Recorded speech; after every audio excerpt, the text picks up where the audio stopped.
আইন যার ইশারায় চলত, রাষ্ট্র যাকে দিয়েছিল অপরাধ দমনের সর্বোচ্চ চাবিকাঠি, তিনি আজ ইন্টারপোলের আসামি, যিনি একসময় হুঙ্কার দিয়ে বলতেন আইন নিজের গতিতে চলবে। আজ ভাগ্যদেবতার নির্মম পরিহাসে সেই আইনের জালই তার গলায় এসে আটকে গেছে। 2024 সালের মে মাসে দুদকের চোখ ফাঁকি দিয়ে রাতের অন্ধকারে দেশ ছেড়েছিলেন সাবেক আইজিপি বেনজির আহমেদ। কিন্তু 2026 সালের জুন মাসে এসে মরুভূমির দেশ দুবাইয়ে তার সেই রাজকীয় লুকোচুরি খেলার অবসান ঘটল। দুবাইয়ের পুলিশের হাতে যখন তিনি আটক হয়েছিলেন, দুবাইয়ের পুলিশ যখন তার হাতে হাতকড়া পরাচ্ছিল, কেমন হয়েছিল তার অনুভূতি, কেমন ছিল সেই মুহূর্ত? অহংকারের তাসের ঘর কি সেই মুহূর্তটাতে ভেঙে পড়েছিল? একজন সরকারি কর্মকর্তা যার বৈধ বেতন কাঠামো সবার চেনা, কিন্তু তার সম্পদের খতিয়ান দেখলে মনে হবে তিনি কোনো আরব্য রজনীর আলাদ্দিনার চেরাক পেয়েছিলেন। গোপালগঞ্জে বিঘার পর বিঘা জমি দখল, বিলাসবহুল রিসোর্ট, ঢাকায় শত শত কোটি টাকার ফ্ল্যাট, আর বিদেশে হাজার হাজার কোটি টাকার পাচার। 2026 সালের 23 জুন পর্যন্ত ঢাকার বিশেষ জজ আদালতে তার বিরুদ্ধে মামলা সাক্ষ্য গ্রহণ চলছে। কর্মকর্তা থেকে শুরু করে সাব রেজিস্ট্রাররা আদালতে দাঁড়িয়ে একের পর এক ওলটপালট করছেন দুর্নীতির সেই কালো অধ্যায়। কিভাবে ক্ষমতার ভয় দেখিয়ে বেনজির আহমেদ গড়ে তুলেছিলেন তার এই বিশাল সাম্রাজ্য, তার সব এখন আদালতের নথিতে। দুর্নীতি দমন কমিশন বা দুদক ইতিমধ্যে তার 11 কোটিরও বেশি অবৈধ স্থাবর আস্থাবর সম্পত্তির একটা প্রমাণ পেয়েছে এবং মোট 5টি মামলা প্রক্রিয়াধীন রয়েছে। বেনজির আহমেদকে দেশে ফিরিয়ে আনা কি আসলেই সম্ভব, নাকি একটি আইনি আইওয়াশ? জল এখন গড়িয়েছে আন্তর্জাতিক আইনের দরবারে।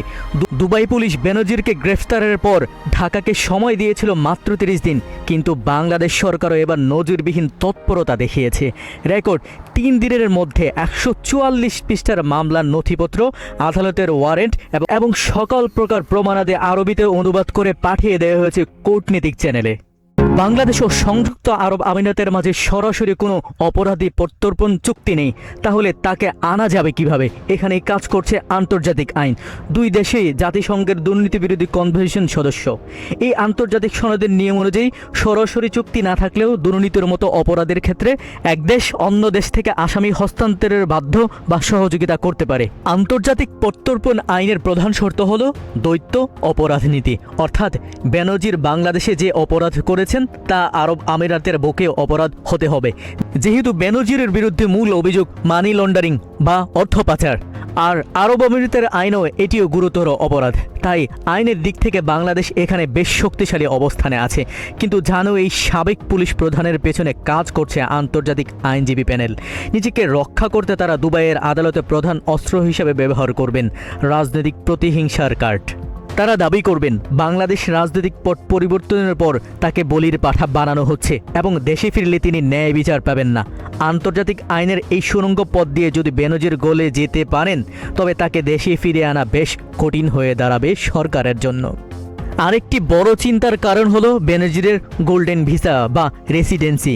আরব আমিরাতে তিনি বিপুল টাকা বিনিয়োগ করে এই সুবিধা নিয়েছেন কিনা তা খতিয়ে দেখা হচ্ছে। তদুপরি তার যদি অন্য কোনো তৃতীয় দেশের পাসপোর্ট বা নাগরিকত্ব থাকে, তবে আইনি সুরক্ষা পাওয়ার চেষ্টা তিনি সেদিক থেকেও করবেন। দুবাই পুলিশ তাকে আটক করলেও দেশটির বিচার বিভাগীয় প্রক্রিয়া অন্তত দীর্ঘ। নিম্ন আদালত তাকে হস্তান্তরের রায় দিলেও বেনজির সেখানে উচ্চ আদালতে আপিল করার সুযোগ পাবেন।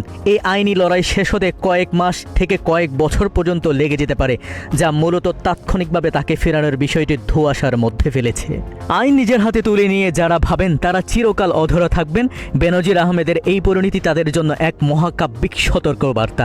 ক্ষমতার চেয়ার চিরস্থায়ী নয়, কিন্তু পাপের খতিয়ান ঠিকই তারা করে বেড়ায়। আরব আমিরাতের আদালত এখন ইতিহাসের এক বড় সিদ্ধান্তের মুখোমুখি। বেনজিরকে কি বাংলাদেশ আদালতের কাঠগড়ায় দাঁড়াতে হবে, নাকি দুবাইয়ের চোখ ধাঁধানো আলোয় পার পেয়ে যাবেন তিনি? উত্তর যাই হোক না কেন, ক্ষমতার শীর্ষে থাকা একজন মানুষের এই পতন প্রমাণ করে এই আইনের কাছে নতির স্বীকার সবাইকে একদিন করতেই হবে, আজ হোক কিংবা কাল।